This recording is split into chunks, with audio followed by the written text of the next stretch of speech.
Hello mga kamosang! This is my first vlog. Sana suportahan niyo ako sa mga videos na i-upload ko. For today's ganap nga, isamahan niyo ako sa clean up drive naming mga 4-piece sa amin. Tsaka nung nakadanon na pala kami, ay naglinis agad-agad kami dahil marami na silang nalinisan pero kami mag-uumpisa pa lang. Nalinisan at nandamuhan na pala nila yung ibang mga parte dyan. At yan na lang ang natitirang madalusan. Kaya inlaban min George. Hanggang nalpas milat tayo basit nga dinalusan mi. Tsaka amuyo, nakangangin gayam ata nagdalusan mi.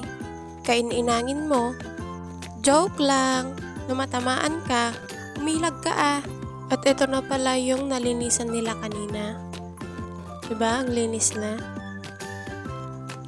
Nung natapos na namin, pumunta na kaagad kami sa next destination namin. Kasi meron pa kaming lilinisan na isa. Real talk lang ah. Tsaka no 4-piece ka, gumaraw-garaw ka.